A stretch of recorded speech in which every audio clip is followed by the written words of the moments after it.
நிவின் கிட்ட காவேரி வந்து எல்லா விஷயத்தையும் சொல்லிட்டு இருக்காங்க. இந்த மாரி வந்து நானு மறுபடியும் வந்து விஜய் கூட வாழணும்னா, கண்டிப்பா அந்த வெண்ணிலாவோட விஷயத்துக்கு ஒரு முடிவு கட்டியே ஆவணும். விஜய் வந்து வெண்ணிலா கிட்ட இந்த மாரி எனக்கும் அவருக்கும் கல்யாணம் ஆன விஷயத்த சொல்லணும் அப்படின்னு சொல்லிட்டு இருக்காங்க. அத கேட்டு என்ன காவேரி இப்பவும் பிடிவாதம் பிடிச்சா எப்படி? உன் குழந்தைய பத்தி யோசிக்கிற மாட்டியா? உன் குழந்தைக்கு வந்து அப்பா கூட இருக்க வேணாவா காவேரி? இந்த டைம்ல நீயும் விஜயும் கூட தான் இருக்கணும் காவேரி. 2 பேரும் ஒண்ணா தான் இருக்கணும். கொஞ்சம் புரிஞ்சுக்கோ காவேரி. விட்டு குடுத்து போ அப்படின்றாங்க. நான் விட்டு குடுத்துட்டேன். நெறைய விஷயங்கள் விட்டு குடுத்துட்டேன். ஆனா, வெண்ணிலா விஷயத்த என்னால விட்டு குடுக்க முடியாது. ஏன்னா வெண்ணிலா விஷயம் எனக்கு வந்து பெரிய பிரச்சனையா இருக்கு. வெண்ணிலா விஷயத்துக்கு ஒரு முடிவு தெரிஞ்சா மட்டும் தான் நானும் விஜயும் ஒண்ணா சேர முடியும். நிவின் நீங்களாவது புரிஞ்சுக்கங்க.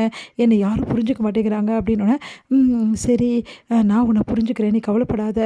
கூடிய சீக்கிரம் நீயும் விஜயும் சேர்ந்து வாழ்ந்தா எனக்கு அதோட சந்தோஷம் எதுவுமே கிடையாது அப்படின்னு சொல்லிட்டு இருக்காரு.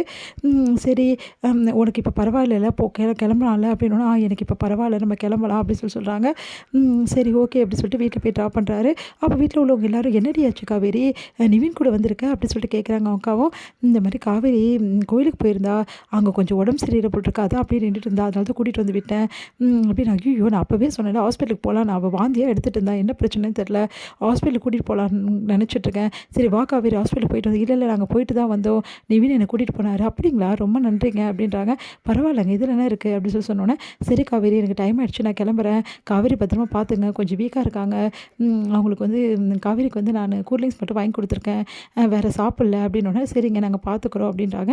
இங்கே நிவினும் காவேரியும் ஒன்றா வந்து இறங்குறதும், அதே டைமில் இந்த மாதிரி ஹாஸ்பிட்டலுக்கு போயிட்டு வந்த விஷயத்தையும் கேட்டுட்டு வந்து செம்மையாக டென்ஷன் ஆகிறாங்க சாரதா. இங்கே பாரு காவேரி நீ பண்ணுறது கொஞ்சம் கூட சில நிவின் கூட எதுக்கு ஹாஸ்பிட்டலுக்கு போயிட்டு வந்த அப்படின்னு கேட்குறாங்க.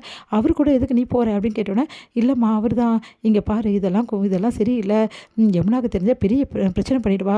அவளை பற்றி தான் உனக்கு தெரியும்ல. நீங்கள் வந்து யதார்த்தமாக பழகிறத கூட அவள் வந்து தப்பாக தான் புரிஞ்சுக்கிறா. அந்த மாதிரி ஆளாக இருக்கா. கொஞ்சம் பார்த்து சூதனமாக நடந்துக்கோ அப்படின்னு சொல்லிட்டு போகிறாங்க. உடனே வந்து காவேரி கவலையாகிறாங்க. விடு அம்மா அப்படி தான் மனசில் எதுவும் வச்சுக்காம பேசிடும். உனக்கு தான் தெரியுமே காவேரி அப்படின்னு சொல்லிட்டு கங்கா ஆறுதல் சொல்கிறாங்க. ஒரு வேளை நான் தப்பு பண்ணிட்டேனோ, இதனால் வந்து யமுனா ஏதோ தப்பாக நினச்சிப்பாலோ ஒன்றும் புரியலையே அப்படி சொல்லிட்டு யோசிக்கிறாங்க காவேரி. இங்கே வந்து என்ன பண்ணுறாங்க, ட்ரீட்மெண்ட் நடந்துட்டுருக்கு வெண்ணிலாக்கு. ட்ரீட்மெண்ட் நான் பண்ணிக்க மாட்டேன் அப்படின்னு சொல்லிட்டு அடம்பிடிக்கிறாங்க. அப்புறம் சமாதானப்படுத்தி நம்ம விஜய் ட்ரீட்மெண்ட் பண்ண வைக்கிறாரு.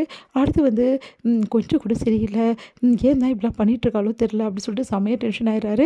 அடுத்து தாத்தா கால் பண்ணி என்னப்பா ஆச்சு அப்படின்னு கேட்குறாரு. ட்ரீட்மெண்ட் நடந்துட்டுருக்கு. நான் தான் கூட இருக்கேன். காவேரி பார்க்க முடியல தாத்தா. எனக்கு அதான் கஷ்டமாக இருக்குது தாத்தா. காவேரி என்ன நினச்சிருப்பாளோ பாவம் தாத்தா காவேரி அப்படின்றாரு.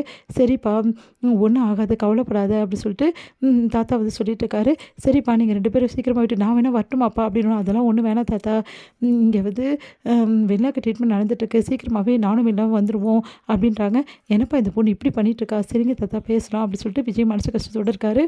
வந்து காவேரிக்கு கால் பண்ணலாம்னு சொல்லிட்டு கால் பண்ணுறாரு. ஆனால் காலே போல் என்ன பண்ணு தெரியாமல் தவிக்கிறாரு. சாரி காவேரி என்னை மன்னிச்சிடு. உன்னை ரொம்ப கஷ்டப்படுத்துகிறேன்டி. உன்னை மீட் பண்ணுறேன்னு சொல்லிட்டு மீட் பண்ண முடியல. ஆனால் என்னை பற்றி உனக்கு தான் தெரியும்ல. ஏதாவது பிரச்சனையாக இருக்குன்னு சொல்லிட்டு உனக்கு நல்லா தெரிஞ்சிருக்கும். நேரில் வந்தால் உன்கிட்ட பேசணும் காவேரி. ஃபோனில் கூட மன்னிப்பு கேட்குறதுக்கு என்னால் முடியல. என்ன பண்ணுறதுன்னு தெரில. என் நிலைமை யாருக்கும் வரக்கூடாது அப்படின்னு சொல்லிட்டு ஃபீல் பண்ணுறாரு. இங்கே வந்து வெளில விஜய்ன்னு சொல்லிட்டு பயங்கரமாக கத்துறாங்க. உடனே ஓடி போய் சார் அந்த மேடம் ரொம்ப ஓவராக பண்ணுறாங்க சார். அவங்க ட்ரீட்மெண்ட் கூட எடுத்துக்க மாட்டேங்கிறாங்க.